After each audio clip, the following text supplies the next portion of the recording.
Well, tonight on Left, Right and Centre, the pictures that we're about to put out on our screens speak for themselves. It's been the second day of heavy unabated rains in the national capital, the heaviest rains in July that we've seen in 4 decades. Another spell of heavy downpour has led to waterlogging and flooding in many areas, and Delhi has got over 9 times the above rain. But take a look at the pictures coming in from Chandigarh, from Hoshiarpur, from Kullu. The NDRF had to rescue people who were stranded in the Beas River near villages in Kullu. Those are the pictures, the dramatic pictures of that zip line that's been created for that dramatic rescue operation of people who are stranded in Kullu.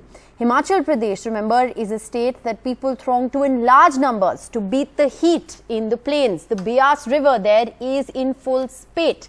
Traffic has been affected on National Highway 3 from Mandi to Kullu due to landslides. This is a highway that is partially, completely caved in. There have been bridges that have collapsed. Look at this, a portion of the National Highway number 3, that was washed away by the Beas River in Himachal Pradesh. So very dramatic pictures that are coming in from Himachal at the moment. You can also see that's a picture of the National Highway, in fact, that was washed away by the river in Kullu. And remember, these are all really busy stretches of road at this time of the year because of the large number of tourists who throng to the hilly state at this time because of good weather. Water canal overflowing near the Kullu bus stand. Just take a look at that river in full spate, water gushing down that canal near the Kullu bus stand in Himachal Pradesh. More dramatic pictures coming in from Mandi, where a bridge was completely washed away. Take a look at that bridge that has completely been washed away in Mandi. So this is as far as Himachal Pradesh is concerned. Very dramatic pictures, some very disturbing images coming in from the hilly state at a time of the year when it's a favorite for people to throng to because, like I said, they're trying to beat the heat in the plains. Meanwhile, look at the story that's unfolding in Gurugram. Now, waterlogging at Sona Road in Gurugram, that's the pictures of the way the water has just come and stood still. Now, remember, it has been raining very heavily and it's been above record rain in most of these areas. But it does appear from those pictures that there's absolutely no outlet for the water. The drains, despite promises, have not been cleaned. As you can see, water has completely inundated those subways. And this, remember, is Gurgaon we are talking about. So some shocking pictures coming in there. Meanwhile, the Amarnath Yatra has been suspended for a 3rd day due to bad weather, and around 50,000 yatris at camps are waiting for the weather to clear out. The Amarnath Yatra, in fact, has now resumed partially, we're told, and standard yatris have been at base camp, but they've been allowed to proceed to perform darshan once the weather improves. But remember, it's a bad scene as far as Srinagar is concerned also, because Srinagar-Jammu highway is closed because of the sinking of the road due to landslides. So no fresh batch of yatris were allowed to leave Jammu. So this, viewers, is just a snippet of some of the most dramatic pictures that have come in from different parts of North India today. We've just collated and put together some of the most dramatic pictures, but the situation continues to remain tense, forcing us to ask many questions about the crumbling state of infrastructure. And if these visuals are visuals that you've seen all too often, remember, this is exactly why there's now a sense of apathy that is set in, because every time it rains, and it rains heavily, the same pictures, the same story unfolds. Joining me on Left, Right and Centre this evening, I have Dr. M. Ramachandran. He's a former Secretary, Ministry of Urban Development. We have G.P. Sharma. He is the President of Met and Climate Change at SkyMet. We have Professor Anil Gupta, HOD, Policy Planning, National Institute of Disaster Management, Ministry of Home Affairs, Government of India, and Nagraj Adve, member of the Teachers Against Climate Crisis, the author of Global Warming in India. He's a climate change expert. Thank you all very much for being with us. You know, before I get into the infrastructure and you know, what we're going to see happen and how we're going to deal with a lot of these issues, I want to quickly get in a sense on what's really happening as far as the weather statistics are concerned, because this is also unprecedented rain that we are looking at. This is above record rain that we're looking at. So, GP Sharma, if I can come to you first, Mr. Sharma, can you just put it in context for us? You know, what's really happening as far as the rain fury is concerned? Yes, Rishika, the monsoon fury is in full swing. We are in the early days of the monsoon as yet. Okay, though July is the rainiest month, about 35% of the seasonal rainfall of monsoon that takes place in the month of July itself. Okay. Earlier, the monsoon had battered other parts also, be it some Madhya Pradesh and parts of Rajasthan also, but then of late changed the goalpost, coming to North India, both the mountains as well as the plains also. You name a place, including Delhi or parts of Punjab, be it Chandigarh, be it Ambala in Haryana, be it Ropar in Punjab. These places have rained excessively, incessant rains, in excess of 300 millimeter in 24 hours. Mind you, all these, whether the water bodies are there or some other water channels, they all have a carrying capacity. The visual which you have shown, obviously, with such deluge, it's bound to happen.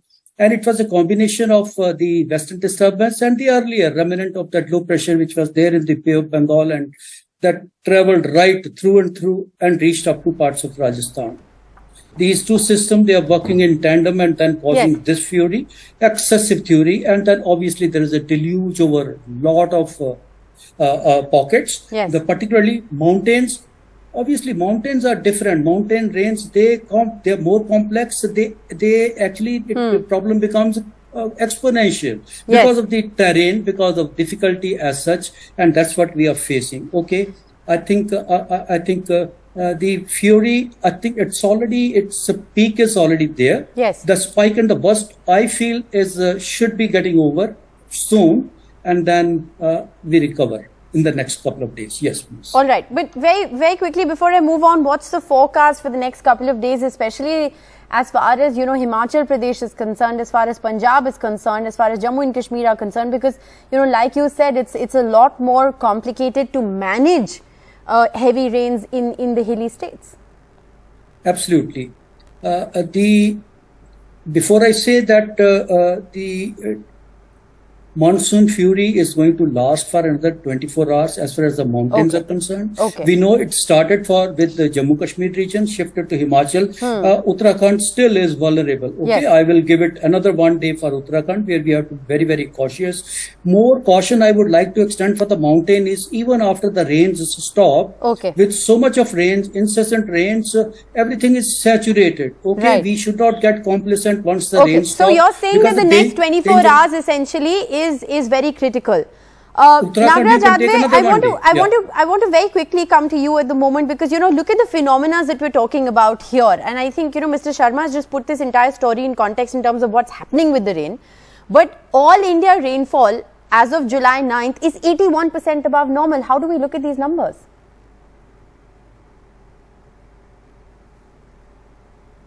Mr. Nagaraj Adve, can you hear me? Oh, sorry, that was me. Yeah. I didn't hear that.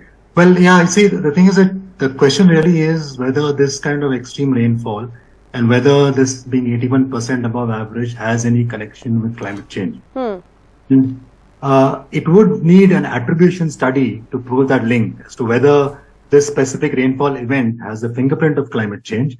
But certainly it seems to be indicative and in pattern with the kind of trends you're seeing. And there are possibly 2 or 3 factors that possibly could be connected. One is the fact that when there is a warmer Indian Ocean, then it tends to supply greater moisture. And secondly, as we know, the fact is that a warmer atmosphere has a capacity to hold more moisture, roughly 7% for every 1 degree of warming. And that tends to sort of precipitate more intensely. Right. In addition to that is the fact that there's a third factor, which is also human, but not necessarily climate change, which is the nature of urbanization. And which you also mentioned earlier, which has to do with the kind of development that these cities and these areas have seen over time, which includes things like building on the river banks, blocking the drains, the lack of drainage, etc. For instance, every city in India now has these metros, right? And these metro constructions and sort of skyscrapers, etc. And some of these structures tend to interfere with the natural drainage of water. Yes. So there's a combination of factors which may be. But while you say that it's a combination of factors, and we are also making, in a certain sense, we're guilty of making sweeping generalizations, because we're talking about Himachal and Gurugram and Delhi, all of that in the same breath, whereas it's way more complex than that. But what does this mean for us as people, Mr. Radve? Because we're really caught between a rock and a hard place. One side, there's impact of climate change, as you've rightly explained, and one side, it's just purely badly planned infrastructure. Where do the people really find solace? Yeah, exactly. And the thing is that these kind of impacts are actually quite uneven. I mean, the kind of impacts you just showed are really shocking, because they reminded me of the Uttarakhand floods of June 2013. And they were really quite sobering. Yes, but impacts are even in this sense. See, it impacts two kinds of people. For many people, it's a matter of inconvenience. You can't get from point A to point B transport. But there is people in emergencies, people in health conditions, people who are pregnant, etc., want to get to hospitals. As you had reported earlier, in fact, in your 7 p.m. program, there's that. And the second part is people who are underprivileged, who are impacted unequally. For instance, people in Juggi Jhoplis and Bastis whose houses get flooded not just from the front but also from the top, because they are living in structures that are essentially low-lying very often in these cities, and also they are structures that are not made necessarily with robust material. So they don't necessarily affect you and me equally, but it's a very unequal impact that take place consistently across. I mean, we saw this at Biparjoy, we're seeing it now, we've seen it in the past. It's this inequality that necessarily needs to be, I think, addressed when we think of urban development going forward. I think which is why I want to take this to Professor Anil Gupta. As somebody who understands how planning and policy works, Professor Gupta, please explain to our viewers, given the fact that there are mechanisms in place to understand and predict weather patterns, the writing is on the wall as far as climate change is concerned. I mean, look at the statistics that we're putting out, 81% above normal rain. I mean, no wonder we are seeing our cities crumble the way they're crumbling. At the same time, given the fact that there is awareness about all of this and there is documentation of all of this, and this is now not a 2023 phenomena, but we've been seeing these patterns for several years, why are our cities not better prepared? I think your question is very pertinent, and I would say that such kind of unprecedented rainfall also, even if we say that in 4 decades, this has broken the record, and this is unprecedented rainfall. Such kind of rainfall and the climatic extremes are very much expected because the patterns are very much changing. So the question is on our preparedness, and if we talk about the infrastructure resilience, there are 3 type of aspects.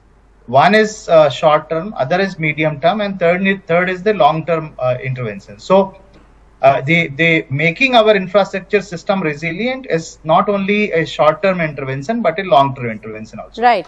But maintenance of drainage channels, the clearing of the rubble and other kind of things, so that the water recedes fast and there is a better runoff management. So those also involve a lot of the short-term and immediate interventions. So even if 14 days rainfall. But where do you think we're going wrong, Professor Gupta? As somebody, like I said, who's at the helm of affairs, where do you think we're falling short? Where are we going wrong? Why, despite awareness, are we not being able to plan for this? I would say that there are 2 major aspects that is that the major role now lies with the local governments, and how local governments' capacity really works on these aspects, how they prioritize. Basically, because these things are already there in the planning process. If we look at the plans, policies, those things are now available. But how effectively these are implemented, so that is the undulating terrain. Yes. Second thing, if we look at the hilly terrains and the kind of challenges that we are seeing the hilly states, so there are lateral dimensions, because there are concerns of design and the construction of these highways. Yes. And basically we will have there are good studies also, and there are good examples also. But there are numerous bad examples, and that is what we are seeing. Yes. We have seen such kind of fury in 2013 in Uttarakhand. But how effectively the lessons are implemented, that is a question. But Dr. Ramachandran, I always say this, and you've been listening very patiently, but I want to ask you this. We've become better prepared at mitigating crisis, haven't we?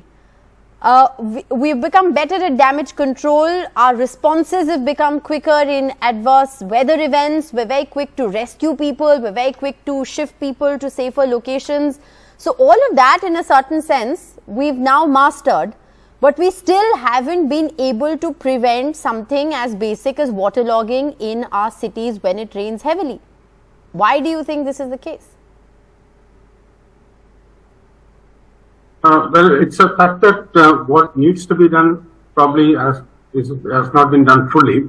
There are efforts. I mean, when we look at the drainage part of it, what could be standing in the way is that the large number of local bodies we have, they all do not have the capacity to cover the entire city or town with the required drains. That's a fact. And unfortunately, doing work on drains is something which is not visible for the public. There are other aspects which are visible. That could also be a factor. I've always been talking about something like a drainage master plan for each city. I wonder how many cities have been able to even get a master plan prepared. And there are measures just before the rainy season, like clearing the drains and things like that. How many cities are able to do that? Whether they are able to find the resources? These are questions which cannot be answered by one single reply that it is being done or not being done. Some cities it's being done. There could be a good number of towns and cities where it is not being done, basically because local bodies by themselves do not have the capacity to spend money on this. Ideally, when a road is built or according to the road network, there should be drains also so that water can be drained out. It is not happening. When construction is being cleared, probably this aspect is not being attended to, that where does the water go? Dr. Ramachandran, just from a layperson's point of view, is this an historical bad planning? Do we now need to undo a lot of the way the cities were planned? I mean, look at the state of Gurugram, case in point. Yes, it is historical, because in our hurry to get urbanized, as one of the panelists referred to, we focus on what is to be built. We do not address the related aspects like where does the water go and where does the water drain out or move out. Right. As concretization improves or increases, there are hindrances in all this. So it's a fact that in many of our cities there is no proper planning as far as proper drainage is concerned. That remains the fact. It's being addressed partially in some places, but it probably will require a huge effort. Right. I would say something like the Swachh Bharat mission or something like that to clear our cities. Which is like I said, it's going to need a lot of bureaucratic will, it's going to need a lot of political will. It has to probably become an election issue that, drains need to be cleared out in order for us to not see these embarrassing scenes. Professor Gupta, I want to understand from you, when we look at, say, the pictures that we're seeing in Gurugram right now, you said in your earlier comments that, it all boils down to, it's a local problem. But surely local problem, local solutions don't seem to be fixing it. What can be done at a more centralized level then in order to have fixes for these problems that could apply, say, to urban infrastructure, to cities across the country? Yeah, I agree with the issue, because now we are talking about a smart city and we have large number of cities covered under a smart city. So basically the smart has to be redefined basically. So smartness not only in terms of civil supplies and management of resources, but also effectively how do we address the challenge of climate risk as well as other kind of disasters. So this is one aspect that is emerging as a major issue. Second thing is that how do we start relooking at the developmental strategy as well as the designs. For example, on one hand, we have the natural water buffers have depleted and keep on depleting. So I'm talking about the wetlands, the water bodies that we already had, and one by one the water bodies are disappearing. Those were the natural flood control sites. And second thing is the kind of drainage designs and maintenance.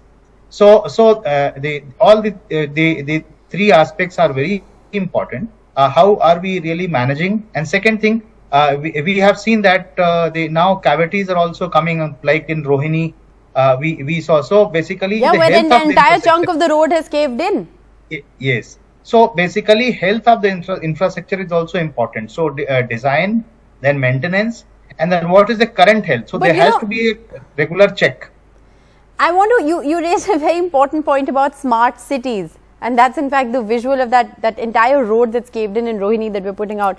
But Nagaraj Adve, how do you respond to this? You know, we're talking about coming up with smart cities. There are all of these, you know, developmental plans, ambitious projects, housing for all, which all sounds very good on paper. But at the end of the day, if it isn't properly thought through, keeping in view whatever is happening as far as unprecedented rain, you know, lots of rain concentrated over shorter spells of time, how do you respond to this entire smart city promise that is thrown at us ever so often?